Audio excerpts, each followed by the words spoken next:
ล้านนาเมืองเหนือของเฮาให้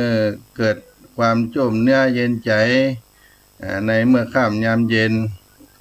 หลังจากที่ได้ทำการทำงานกันมาตลอดวันได้พักได้ผ่อนกันเมื่อค่ำเมื่อเย็นเข้าบ้านเข้าเฮือนบางท่านก็กำลังเลิกการเลิกงานกลับเดินทางกลับบ้านกลับจองบางท่านก็ได้เตรียมตัวอาบน้ำชำระกายอาจจะได้ทำวัดสวดมนต์ไหว้พระบางท่านก็เสร็จภารกิจอาจจะเสาะกับข้าวอาหารมาสู่มากินกันเป็นวิถีธรรมชาติฆราวาสบ้านเฮาที่ได้อยู่กันเป็นลำดับกันมาตลอดวันตลอดเดือนตลอดปีวันนี้ก่อนจะได้ รับธรรมะก็จะมีสุภาษิตล้านนาได้มาฝากมาปันพี่น้องศรัทธาในเบื้องต้นรายการก็จะนำสุภาษิตในบทที่ว่าบ่อนับโต๊ะพระฮือนับผ้าเหลืองบ่อนับต่อเฟืองฮือนับเม็ดข้าวบ่อนับโต๊ะพระฮือนับผ้าเหลืองบ่อนับต่อเฟืองฮือนับเม็ดข้าวในความหมายก็คือบาหารแก่คนหนึ่งก็ขอให้หารแก่แถมคนหนึ่งเพื่อประโยชน์อันพึงประสงค์บาหารแก่พระขอให้หารแก่ผ้าเหลืองบาหารแก่ต่อข้าวต่อเฟืองก็ขอให้หารแก่เมล็ดข้าวเป็นสุภาษิตล้านนาเมืองเหนืออาจารย์สนั่นธรรมธิเปิ้นได้ก้อนไกเป็นบทคร่าวในสุภาษิตบทนี้ว่าบ่อนับตู้พระฮือนับผ้าเหลืองบ่อนับต่อเฟืองฮือนับเม็ดข้าวฮือหันแก่ศาสนาพระเจ้าผ้าเหลืองคือเงาศาสตร์พระหันแก่ธัญญาเมล็ดข้าวพูนจะสาละพอด้านตังกุลเลือกเข้าเอาเม็ดเลือกโต๊ะตนหนุนเจ้านาเจ้าบุญเลือกโต๊ะเลือกเข้าในข้อความในข้าวก็มีบทว่าบาหันแก่พระขอให้หันแก่ผ้าเหลืองซึ่งเป็นเสมือนสัญลักษณ์ของพระพุทธศาสนาบ่หันแก่ต่อข้าวต่อเฟืองก็ขอให้หันแก่เมล็ดข้าวที่ทรงคุณค่าให้มองด้านคุณประโยชน์ลักและหากจำเป็นที่จะต้องเลือกให้เลือกเอาเมล็ดข้าวที่มีประโยชน์มากกว่าต่อเฟืองต่อข้าวหรือเลือกเคารพนับถือพระผู้ปฏิบัติชอบและกำจูพระพุทธศาสนาบ่ฮื้อเสื่อมฮื้อถอยไปบ่นับโต๊ะพระฮื้อนับผ้าเหลืองบ่นับต่อเฟืองฮื้อนับเม็ดข้าวเป็นสุภาษิตล้านนาได้นำมาฝากปันเพราะออกไม่ออกศรัทธาสาธุชนที่รักและเคารพทั้งหลายที่ได้สนใจในธรรมในเมื่อค่ำยามเย็นในวันนี้ วันนี้เสียงธรรมพระธรรมจาริกวัดสลีโสดาพระอารามหลวงก็จะได้เอาพระธรรมเทศนาเรื่องของธรรมจาตาปีเกิดในเรื่องเจ้าสุทธนูเป็นธรรมจาตาปีเกิดของคนเกิดปีญีหรือว่าปีขานเพราะว่าการตานทำจาตาปีเกิดเดือนเกิดวันเกิดก็เป็นกิจกรรมอย่างหนึ่งของชนชาวล้านนาของเฮาเพื่อนบ้านล้านนาเมืองเหนือ ที่ได้ทำกันมาแต่ในอดีตเป็นการสร้างธรรมประจำปีเกิดเดือนเกิดวันเกิดเพื่อหวังอานิสงส์ความเป็นสิริมงคลเสริมดวงชะตาชีวิตเกิดปัญญารู้แจ้ง ได้เกิดขึ้นกับตัวเก่าตัวเอง และการได้สืบทอดพระพุทธศาสนาถลาบห้าปานวัดสานักปราชญ์อาจารย์เจ้าล้านนาท่านได้กล่าวไว้ว่าบุคคลผู้ใดก็ตามถ้ารีบรอมสัมปติสมบัติทรัพย์สมบัติใดบ่ขึ้นเก็บเข้าของเงินคำบ่อยู่มักทำให้สิ้นให้เปลืองไปหมดไปให้ได้ตานทำจาตาของตัวเก่าตานทำจาตาของตัวเองแล้วก็จะวุฒิจำเริญการตานทำจาตาในสมัยโบราณก็จะมีผู้สร้างธรรมถวายจะต้องไปจ้างผู้ที่เคยบวชเฮียนก็ดีแล้วก็ได้ลาสิกขาไปก็ดีเป็นป้อนหนานป้อนน้อยครูบาอาจารย์ที่เป็นผู้ชำนาญในการจานธรรมเป็นตัวอักษรล้านนาตัวธรรมตัวเมืองล้านนาลงในใบลานเป็นผูกแล้วก็นำขมเหลาที่ติดหม้อมาลูบให้หันตัวอักษรได้ชัดเจนปรากฏเป็นตัวอักษรได้อ่านชัดเจนขึ้นมาแล้วก็แปลงเชือกห้อยแปลงเชือกนั่นเรียกว่าสายสยองคือห้อยเชือกด้วยฝ้ายเมื่อถึงประเพณีฤดูการเข้าพรรษาประเพณีเดือน12เพ็งเดือน20เพ็งก็ดีก็จะนำพระธรรมเทศนาที่ได้จารได้เขียนไว้ที่ได้สร้างขึ้นมาแล้วก็ห่อด้วยผ้าห่อกำปีได้นำไปถวายที่วัดการสร้างธรรมจาตาเป็นตามได้กล่าวไว้ตามจารีตโบราณได้กำหนดรูปแบบไว้ที่เพื่อนได้กล่าวไว้ว่าทำจาตาปีเกิดเดือนเกิดวันเกิดอย่างเช่นทำจาตาปีเกิดนั้นผู้ที่เกิดปีใจปีชวดปีหนูให้ตานทำสร้างทำเจ้าเตมิยะเกิดปีเป้าปีฉลูปีงัวได้สร้างธรรมมหาเวสสันตระเกิดปีขานปีญีปีเสือสร้างธรรมเจ้าสุธนูเกิดปีเมาสร้างปีเมาปีกระต่ายหรือว่าปีเถาะสร้างธรรมเจ้าเนมิราชคนเกิดปีสีปีงูใหญ่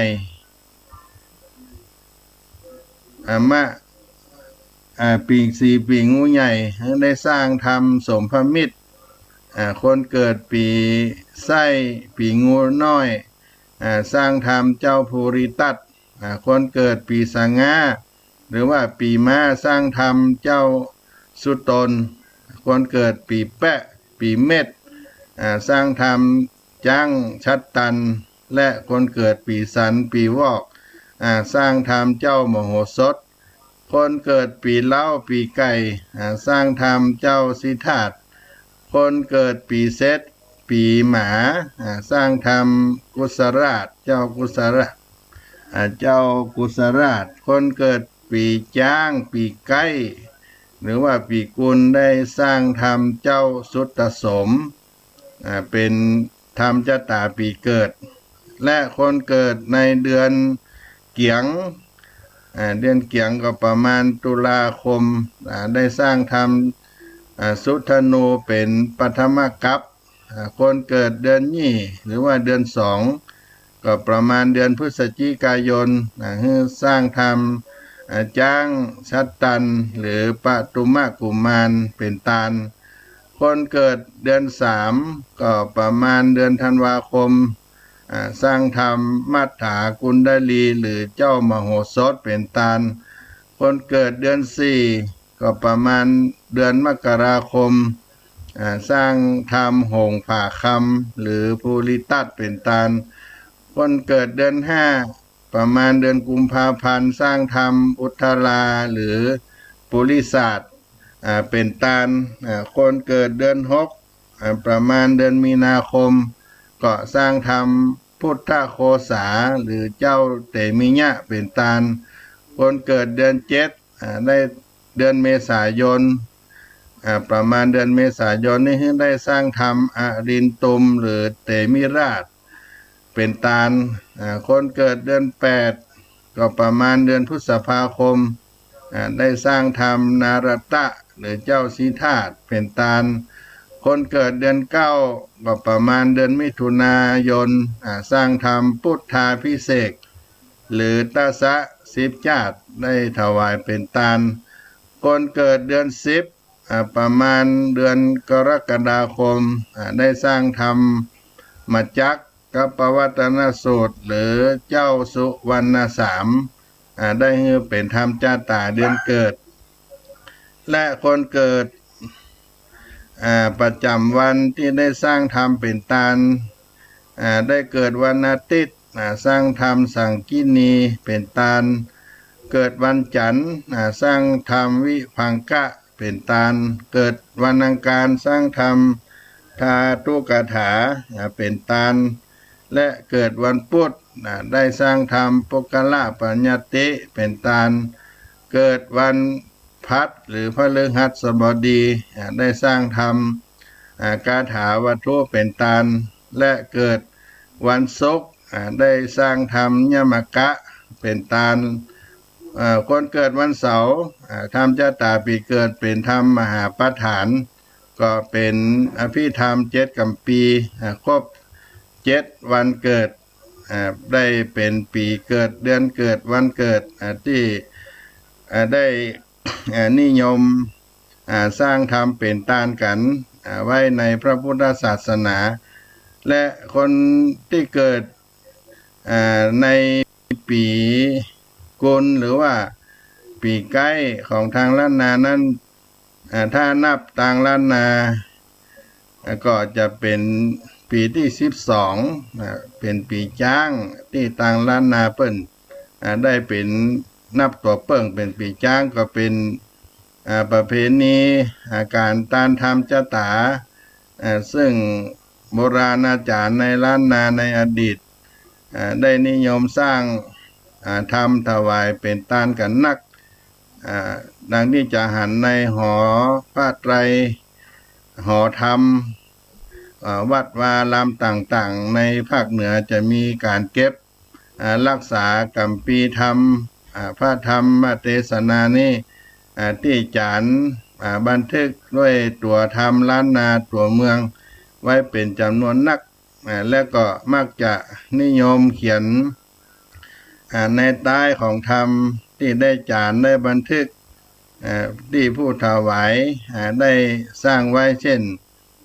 ปฐมมูลศรัทธานายค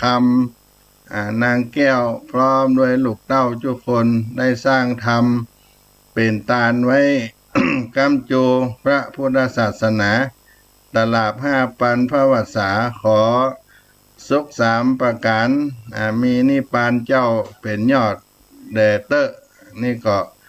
เป็นคำปรารถนาที่นิยมได้จานเอาไว้วันนี้ก็จะได้นำเอาธรรมอันหนึ่งในชะตาปีเกิดของคนที่เกิดปีขานปีงีเอามาเทศนาเป็นวรธรรมคำสอนในทางพระพุทธศาสนาให้พี่น้องศรัทธาได้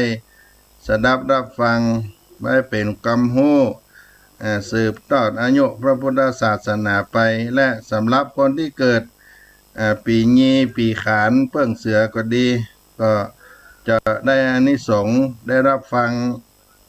ในธรรมจตาปีเกิดของตัวเก่าไปตัว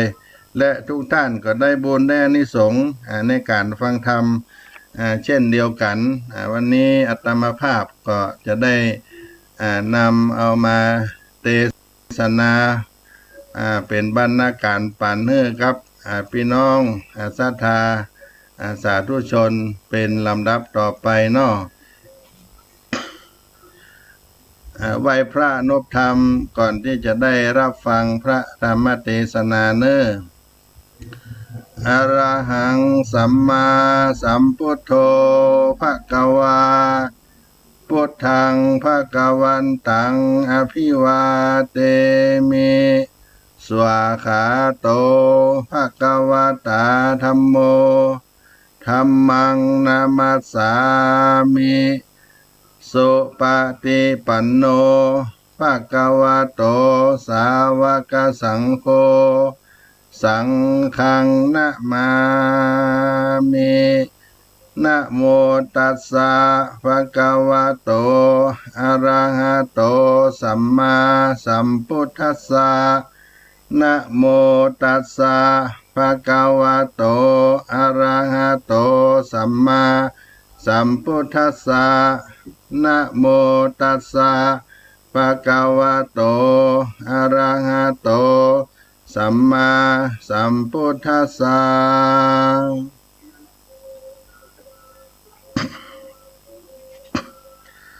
ต่อไปจะได้สดับรับฟังพระธรรมเทศนาเบื้องเมืองเหนือเป็นธรรมเจ้าตาปีเกิดผู้เกิดปีญีปีขานเรื่องเจ้าสุทธนูเป็นลำดับต่อไปเน้อสหามปติมหาพร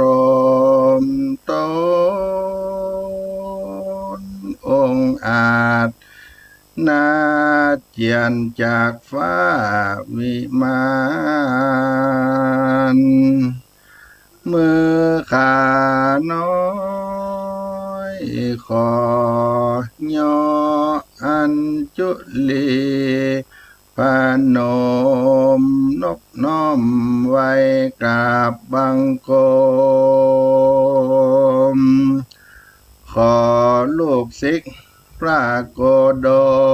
มโต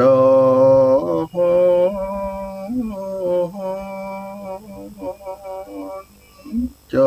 บแจ้งเจตอันเขียนขีดไว้ใส่ล้านคำก้อยแก่ขายยังรัศธรรมอันล้ำเลิ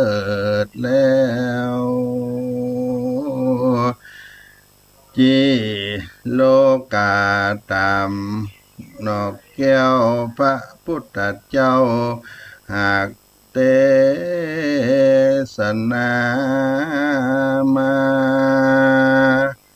ธัมมังอนุกัมปิมังปัจจังอาราธนังกะโรมานะโมตัสสะภะคะวะโตอะระหะโตสัมมาสัมพุทธัสสะกัสสะหะหะพุทธาสุติอิตังกะทังสัทธาเจตวะเนวิหารันโตมาลาปาลังอาราภาคาเดเสสาทะโวดุราสาปุริสาตั้งหลายศรัทธาอันว่าพระพุทธเจ้าแห่งเราฟังเมื่ออยู่สถิตสำราญในสถานป่าเจตวันนะอารามพระก็พาลบเพื่อการตามเป็นเหตุแก่รัศธรรมเทศนาฮิโดยมีแต แต่แลยังมีในวันหนึ่งเจ้าภิกขุทั้งหลายก็มาเจียนจายังกุลแห่งพระพุทธเจ้าว่าอาวุโสโดราเจ้าทั้งหลายพระพุทธเจ้าต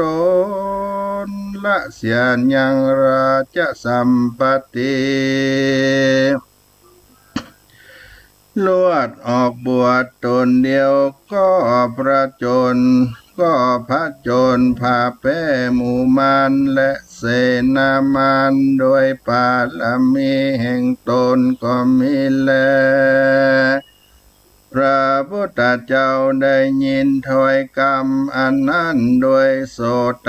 วิญญาณแห่งตนก็เสด็จลีลา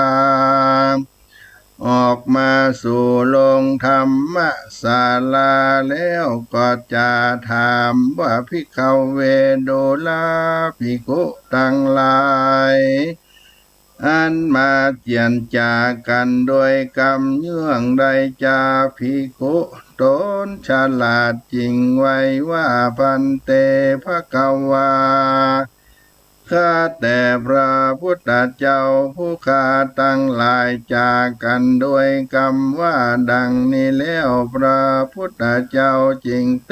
ศนากล่าวว่าภิกขเวโดราภิกขุทั้งหลายปางเมื่อโกพระตถาคตาปั้มเป่งปาละมีในภาวะอันเป็นพระพุทธเจ้าก็ได้พาโจรพาแป้ในกาลบัดนี้ก็บ่เป็นอัศจรรย์เตื้อแลปังวะโกได้เกิดเป็นเจ้าสุทันโนก็สั่งสอนยังคันตระยักษ์ก็ควรเป็นอัศจรรย์มากนักแล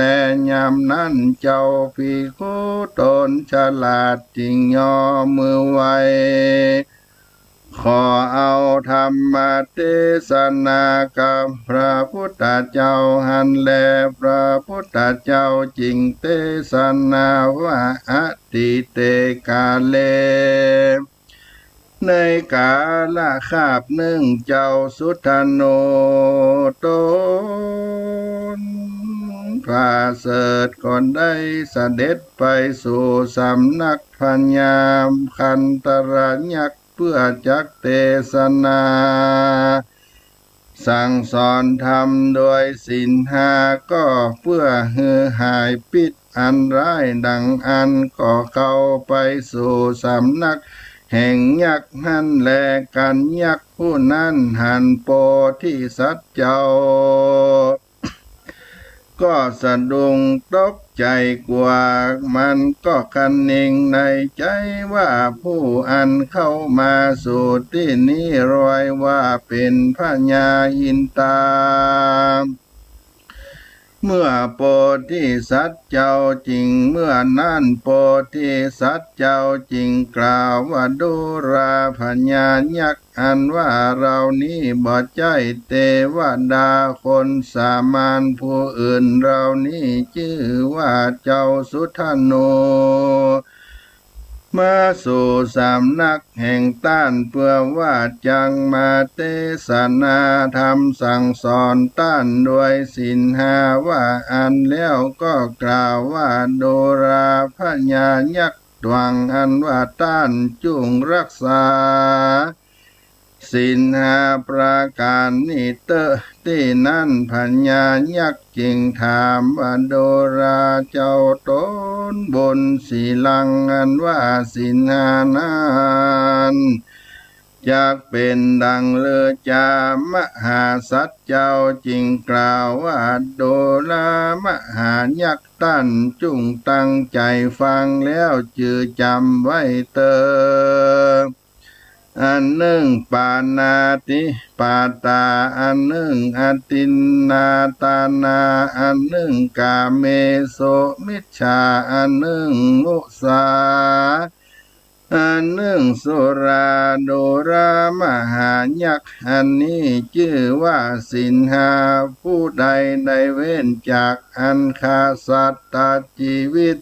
สัตว์ตัวน้อยชีวิตสัตว์ตัวใหญ่ได้ชื่อว่ารักษาศีลเส้นหนึ่งแลพวกกาละผู้ใดบ่ลักเอาเข้าของแห่งต้านบ่ใดอันต้านบ่ใดอนุญาตแก่ตนตัวนั้นได้ชื่อว่ารักษาศีลบทว่าอตินนาตานานั่นแลพวกกาละผู้บ่เล่นจู้สู่เมียต้านผู้อื่นก็เป็นศีลทวนสามแลพวกกาละผู้ใดเว้นจากอันกล่าวกรรมจุกรรมรา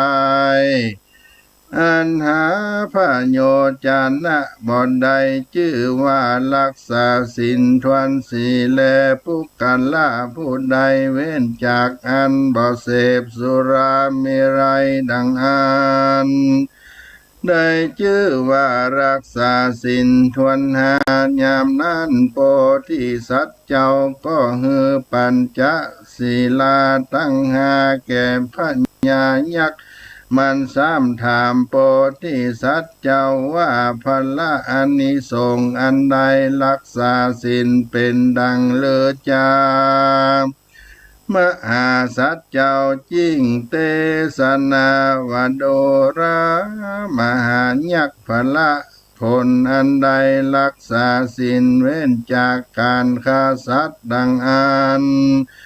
พวกกันละผู้นั้นเกิดมาเตียนย่อมพากอบด้วยองค์กะละคันนะเนื้อตนก่อนล้วนทวนงามดีมีอายุมันยืนยาวหาเปียที่อุปัตตวะกังวลอนตรายบ่ใดอันนี้ก็เป็นพละอานิสงส์รักษาศีลบทว่าปานาเว้นจากอันฆ่าสัตว์นั่นแลปกาละผู้ใดเว้นจากอันบ่ลักเอาเข้าของแห่งต้านผู้อื่นมาแม้นว่าเกิดมาที่ใดก็มีโศกจุเมื่อประการหนึ่งมีเข้าของสัมปติก็บ่รู้หายบ่เป็นสาทานแก่โจรหาประการพวกกาละผู้นั้นเมื่อไปโลนก็จักได้เถิงสุขสามพระการมีนิพพานเป็นที่แล้วอันนี้ก็เป็นพละอานิสงส์อันใดรักษาศีลบทอตินนานั่นแลปุกละผู้ใดได้เว้นจากอันเล่นจู้สู่เมียต้านผู้อื่นแม้นเกิดมาก็มีเนื้อตนเหล่างามอันบัวลิสุดดีงามเป็นที่ปิญะหักแก่คนและเทวดาตั้งหลายประกอบไปด้วยวัตถุทั้งมวลก็บ่หอนไปสู่ทุกขติสักเตื้อก็โดยพละอันใดรักษาศีลเว้นจากอันเล่นจู้สู่เมียต้านนั่นแลมุสาวาตาเวระมณีโดราต้านมหายักษ์จุงรักษาศีลอันเว้นจากการล่ายกรรมล่ายอันหาประโยชนะบ่ใดแม้นว่าเกิดมามีกรรมปากตานเจียนจากก็ม่วนเพราะนักมีเนื้อตนก็บริสุทธิ์มีหน้าตาผมเขียวงามมีเตจะอำนาจปากยำก็แม่นเป็นที่กัลวะยำแยงแก่คนและเทวดาตั้งหลายอันนี้ก็เป็นพละอานิสงส์อันรักษาศีลอันบทยุไล่มีสัจจะวาจานั่นแลสุราเมรยะโดรมหายักษ์ตันจุงรักษา ศีลบททวนหาอันเว้นกินเหล้าสุราเมลัยผู้กาละผู้ใดเว้นจากอันเสพสุราเมลัยผู้กาละผู้นั้นเกิดมามีเขาของสัมปติก็มันคงบ่ชิบหายมีปัญญ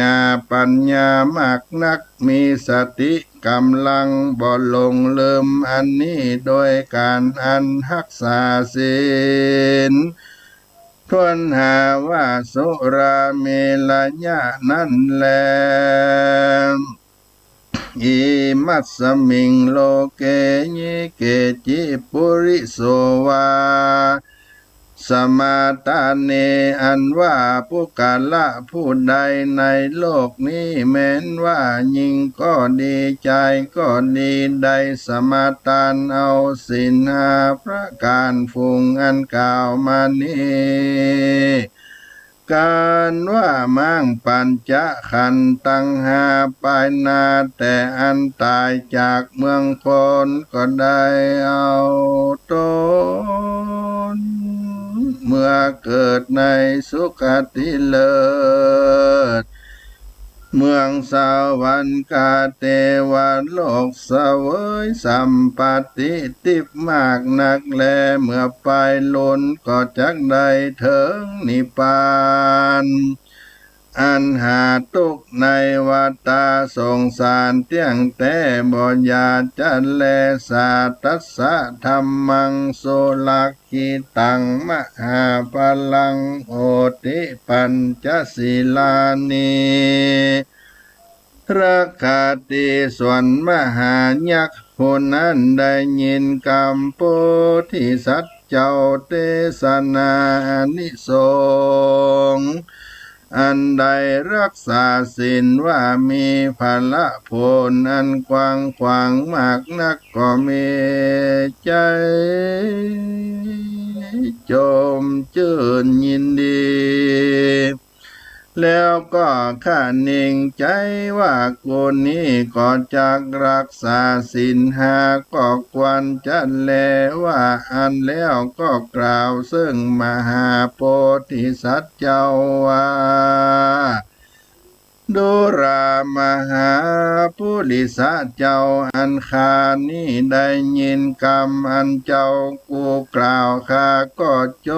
มชื่นยินดีซึ่งอันรักษาศีลจำเนียนแต่กาลบัดนี้ไปนาสัตว์ตัวน้อยตัวใหญ่มดแมงปวกก็ดีข้าก็จักบ่คาแลเอวันจะปันนาวัตตวญาโกจินเตสิปัญญายักษ์กล่าวเท่านั้นแล้วมหาโพธิสัตว์เจ้าก็ยินดีโจมชื่นมากนักปัญญายักษ์ก็จริงกล่าวว่าอันว่าปุกาละผู้เป็นผัวเป็นเมียรักงังแปลงกันดีดังอันหล่อนมีปุกาละผู้ใดผู้หนึ่งป้อยมากำจัดเหือปัดพรากจากกันดังอันปุกาละผู้นั้นก็จักในบาปมากนักผู้ฆ่าก็จักเหือนางอัญจนะว่าดีแก่เจ้าแลแล้วคันตรายักษ์ก็เข้าไปสู่สำนักน้องหญิงแห่งตนก็ถามอดุรานางอัญจนะว่าดีเจ้าสุทธโนนั้นยังเป็นผัวแห่งเจ้าแต่เจริญนางอัญจนะว่าดีจริงกล่าวแก่พี่แห่งตนว่าเจ้าสุทธโนนั้นก็หากเป็นผัวแห่งข้าแต่แลพระญายักษ์ได้ยินคำกล่าวสันนั้นก็ไปสู่สำนักเจ้าสุทธโนแล้วก็กล่าวว่าโดรามหาโพธิสัตว์เจ้า ต้านจุ้งเอาเมียแห่งต้านขาจักเฮือแก่เจ้าบัดนี้แลเมื่อนั้นนางอัญชนะวดีก็กล่าวเสิ่งปี้แห่งตนว่าโดราเจ้าปี้เฮยพี่ว่าเฮยังคาแก่เจ้าสุธโนคาก็จักขอสั่งอำลาพี่เป็นเจ้าไปกับโดยเจ้าสุธโนขอเฮพี่เป็นเจ้าจงอยู่สดสติจงรักษาศีลห้ามีปานาติบาตเป็นตนจงจักมีเติมส่วนมหาโพธิสัตว์เจ้าก็เข้าไปในภาศาสกับโดยนางอัญชนวดีเจ้าก็อยู่ที่นั้นเสียง2 วัน 3 วันก็มีแลโพธิสัตว์โตคันตราญะขังปัญจศีลังปฏิฐานาเปตัวพระโพธิสัตว์เจ้าก็เฮือคันตราญักเฮือตั้งอยู่ในศีลห้าแล้วเจ้าก็เอานางอัญชนวดีและนางกันเลนวดีก็เฮือขึ้นขี่ม้ามณีกากแก้วกับโดยตนเฮือนางกันเลนวดีนั่งอยู่ปลายหลังอัญชนวดีนางนั่งอยู่ปลายนาส่วนโพธิสัตว์เจ้าฟ้าตนแก่กาปาลมีนั่งอยู่ตำกลางม้ามณีกากแก้วตัวนั้นก็สายองขึ้นอากาศไปบนก็เหาะไปรอดไปเติงถึงเมืองปารณสีโดยลำดับบ้านน้อยเมืองใหญ่ตั้งหลายมากนักกันไปรอดแล้ว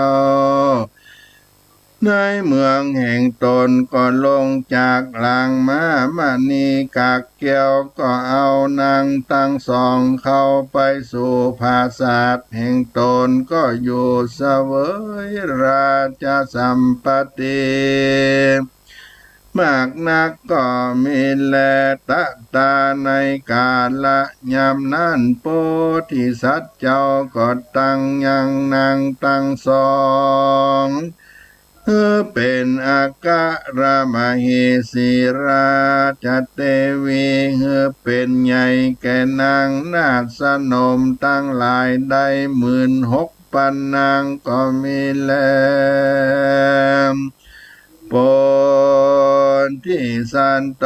มหาสัตว์เจ้าก็เสวยราชสัมปติเป็นเต้าพญาในเมืองปราณสีทลาบต่อเต้าอายุแห่งตนกันว่ามั่งปัญจขันธ์ตั้งหาแล้วก็เอาตนเมื่อเกิดในสวรรค์กเทวโลกก็มีวันนั้นแล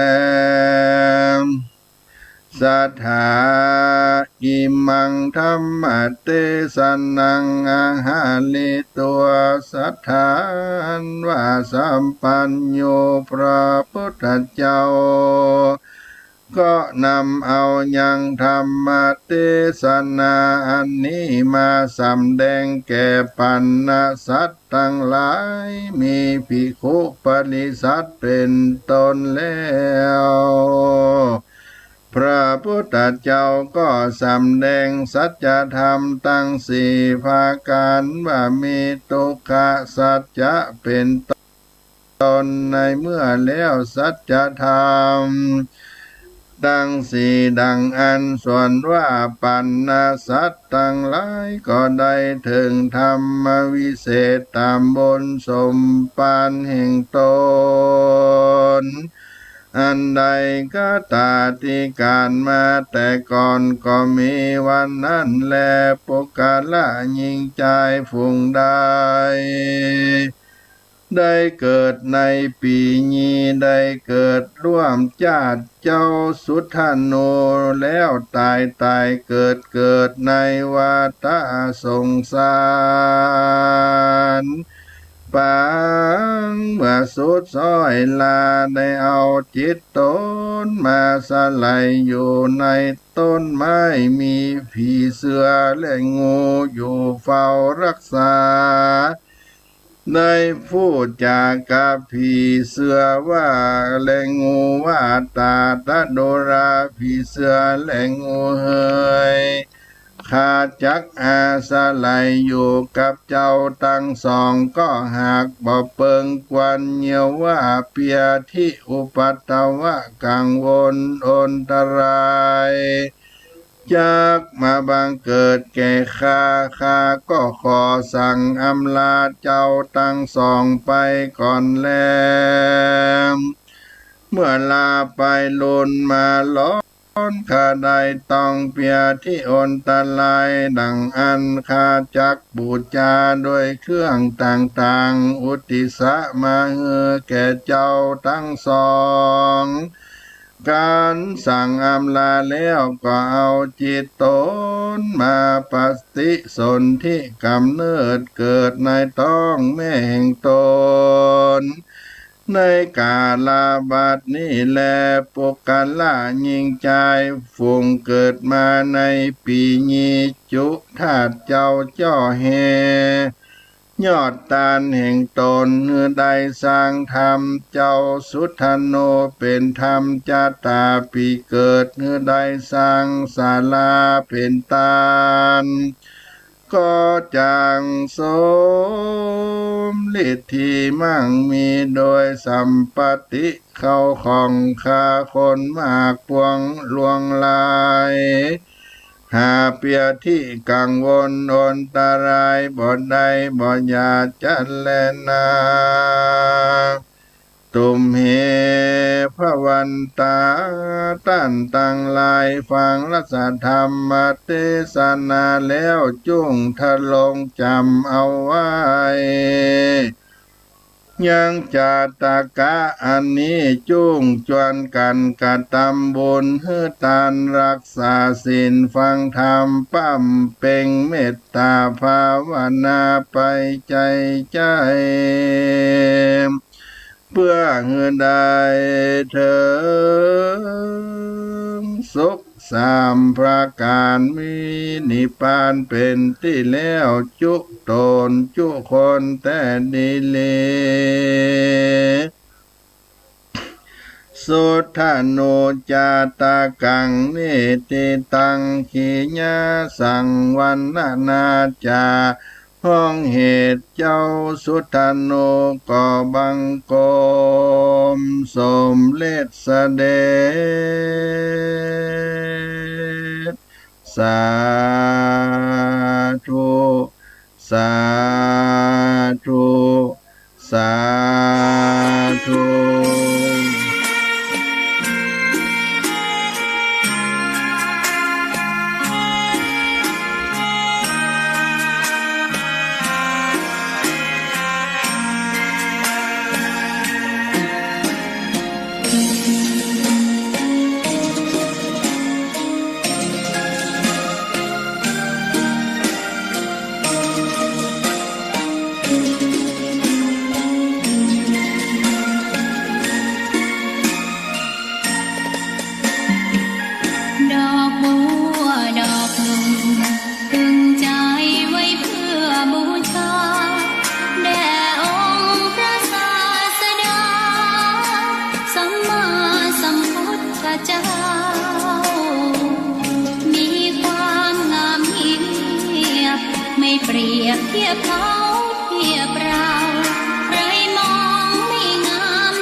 ศรัทธาสาธุชน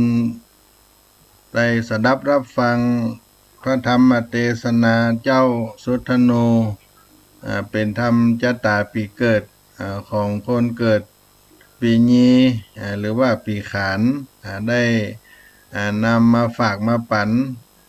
ศรัทธาพี่น้องท่านทั้งหลายก็เป็นวรรณกรรมวรธรรมคำสอนโบราณเป็นความบุญที่จำเริญสำหรับคนเกิดปีนี้